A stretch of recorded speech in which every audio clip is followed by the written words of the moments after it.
रुद्र संहिता पंचम खंड। तारक पुत्र तारकाक्ष, विद्युन्माली और कमलाक्ष की तपस्या। ब्रह्मा द्वारा उन्हें वर प्रदान, मैं द्वारा उनके लिए तीनों पुरी का निर्माण और उनके सजावट शोभा का वर्णन।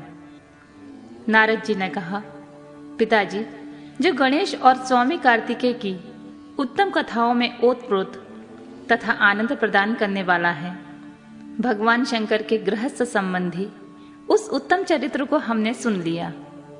अब आप कृपा करके उस परमोत्तम चरित्र का वर्णन कीजिए जिसमें रुद्रदेव ने खेल ही खेल में दुष्टों का वध किया था। महान वीरशाली भगवान शंकर ने देवद्रोहियों के तीनों नगरों को एक ही साथ एक ही बाण से किस कारण और कैसे भस्म कर डाला था। भगवान जिसके भाल में बाल चंद्रमा सुशोभित हैं तथा जो सदा माया के साथ विहार करने वाले हैं, उन भगवान शंकर का चरित्र तो देवर्षियों को आनंद प्रदान करने वाला है। आप वह सारा चरित्र विस्तार पूर्वक वर्णन कीजिए।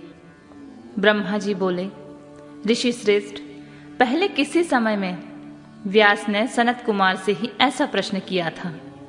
उस समय सनत कुमार ने जो कुछ उत्तर दिया था, मैं वही वर्णन करता हूँ। उस समय सनत कुमार ने कहा था, महाबुद्धिमान व्यास जी, विश्व का संहार करने वाले चंद्रमौली शिव ने जिस प्रकार एक ही बाण से त्रिपुर को भस्म किया था, वह चरित्र कहता हूँ, सुनो। मुनीश्वर, जब शिव कुमार स्कंदन ने तारकासुर को मार डाला, तब उनके तीनों पुत्रों को महान संताप हुआ। उनमें तारकाक्ष सबसे ज्येष्ठ था, विद्युन्माली मंझला था और छोटे का नाम कमलाक्ष था। उन तीनों में समान बल था। वे जितेंद्रिय, सदा कार्य के लिए उद्यत, संयमी, सत्यवादी, दृढ़चित, महावीर और देवों से द्रोह करने वाले थे। उन तीनों ने सभी उत्तमोत्तम एवं मनोहर भोगों का परित्याग करके मेरु पर्वत की एक कंदरा में जाकर परम अद्भुत तपस्या आरंभ की। वहां उन्होंने हजारों वर्षों तक ब्रह्मा जी की प्रसन्नता के लिए अत्यंत उग्र तप किया। तब सुर और असुरों के गुरु महायशस्वी ब्रह्मा जी उनकी तपस्या से अत्यंत संतुष्ट होकर उन्हें वर देने के लिए प्रकट हुए। ब्रह्मा जी ने कहा, महादैत्यो, मैं तुम लोगों की तप से अत्यंत प्रसन्न हो गया हूं, अतः तुम्हारी कामना के अनुसार तुम्हें सभी वर प्रदान करूंगा। देवद्रोहियों, मैं सबकी तपस्या के फलदाता और सर्वदा सब कुछ करने में समर्थ हूं। अतः बताओ, तुम लोगों ने इतना घोर तप किस लिए किया है? सनत कुमार जी कहते हैं, मुने, ब्रह्मा जी की बात सुनकर उन सब ने अंजलि बांधकर पितामह के चरणों में प्रणिपात किया। फिर धीरे धीरे अपने मन की बात कहना आरंभ किया। दैत्य बोले, देवेश, यदि आप हम पर प्रसन्न हैं और हमें वर देना चाहते हैं, तो यह वर दीजिए कि समस्त प्राणियों में हम सबके लिए अवध्य हो जाएं। जगन्नाथ, आप हमें स्थिर कर दें और हमारे जरा रोग आदि सभी शत्रु नष्ट हो जाएं, तथा कभी भी मृत्यु हमारे समीप न फटके। हम लोगों का ऐसा विचार है कि हम लोग अजर अमर हो जाएं और त्रिलोकी में अन्य सभी प्राणियों को मौत के घाट उतारते रहें, क्योंकि ब्राह्मण यदि 5 ही दिनों में काल के गाल में चला जाना निश्चित ही है, तो अतुल लक्ष्मी, उत्तमोत्तम नगर, अन्यान भोग सामग्री, उत्कृष्ट पद और ऐश्वर्य से क्या प्रयोजन है? मेरे विचार से तो उस प्राणी के लिए ये सभी व्यर्थ हैं। सनत कुमार जी कहते हैं, महर्षि, उन तपस्वी दैत्यों की बात सुनकर ब्रह्मा अपने स्वामी गिरिशाई भगवान शंकर का ध्यान करके बोले, असुरों, अमरत्व सभी को नहीं मिल सकता, अतः तुम लोग अपना यह विचार छोड़ दो।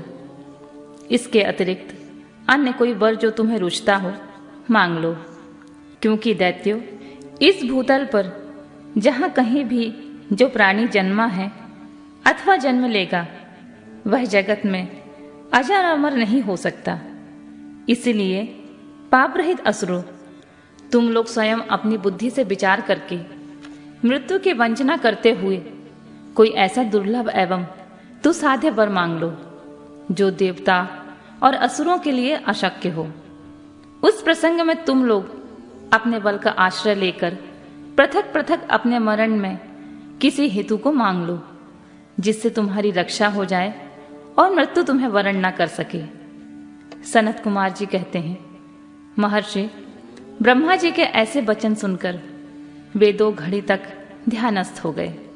फिर कुछ सोच विचार कर सर्वलोक पितामह ब्रह्मा जी से बोले, भगवान, यद्यपि हम लोग प्रबल पराक्रमी हैं, तथापि हमारे पास कोई ऐसा घर नहीं है जहां हम लोग शत्रुओं से सुरक्षित रहकर सुखपूर्वक निवास कर सकें।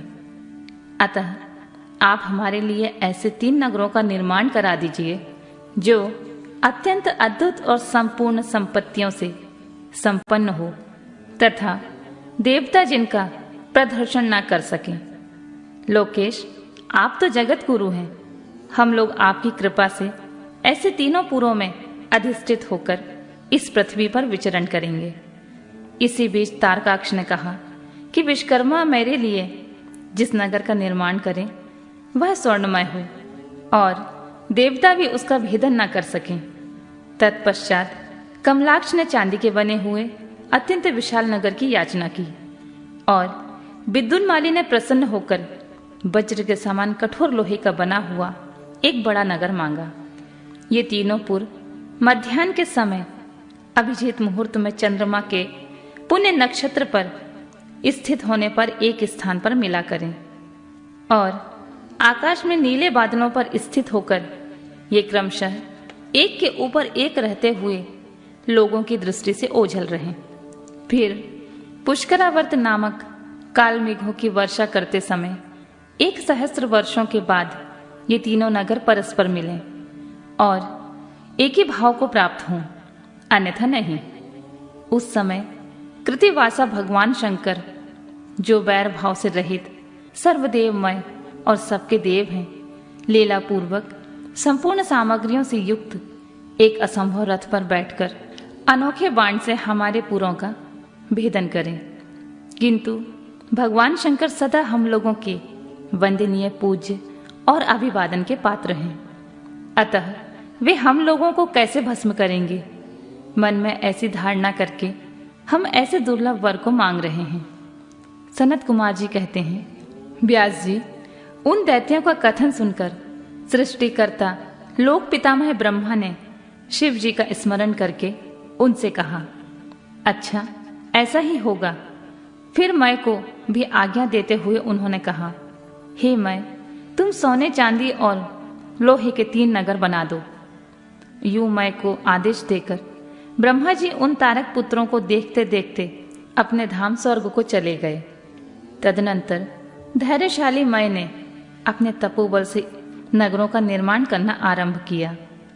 उसने तारकाक्ष के लिए स्वर्णमय, कमलाक्ष के लिए रजतमय और विद्युन्माली के लिए लोहमय, यूं 3 प्रकार के उत्तम दुर्ग तैयार किए। वे पुर क्रमशः स्वर्ग, अंतरिक्ष और भूतल पर निर्मित हुए थे। असुरों के हित में तत्पर रहने वाला मैं इन 3 पुरों को तारकाक्ष आदि असुरों के हवाले करके स्वयं भी उसी में प्रवेश कर गया। इस प्रकार उन 3 पुरों को पाकर महान बल पराक्रम से संपन्न तारकासुर के लड़के उसमें प्रविष्ट हुए और समस्त भोगों का उपभोग करने लगे। वे नगर कल्प वृक्षों से व्याप्त तथा हाथी घोड़ों से संपन्न थे।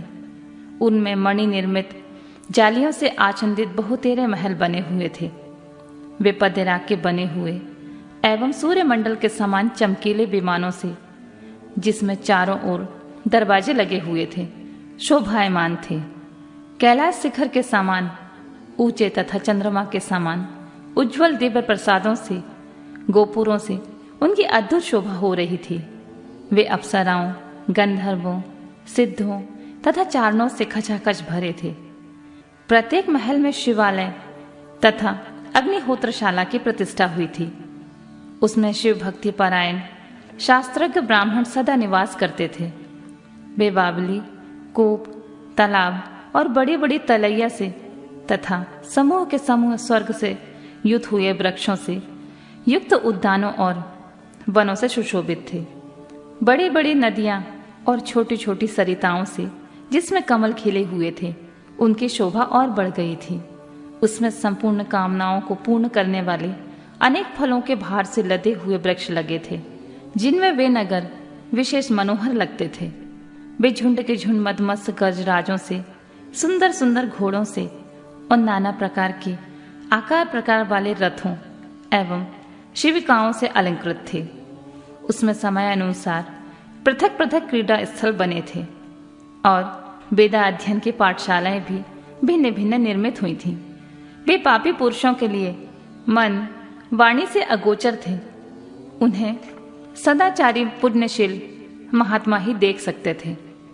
पति सेवा परायण और कुधर्म से विमुख रहने वाली पतिव्रता नारियों ने उन नगरों के उत्तम स्थलों को सर्वत्र पवित्र कर रखा था।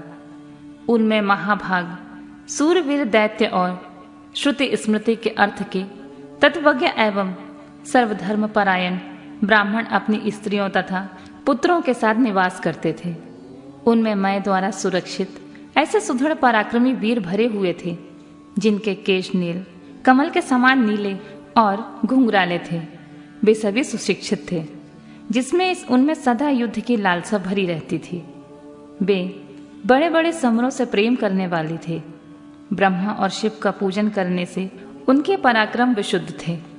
वे सूर्य, मरुदगण और महेंद्र के समान बली थे और देवताओं के मंथन करने वाले थे। वेदों, शास्त्रों और पुराणों में जिन जिन धर्मों का वर्णन किया गया है, वे सभी धर्म और शिव के प्रेमी देवता वहां चारों ओर व्याप्त थे।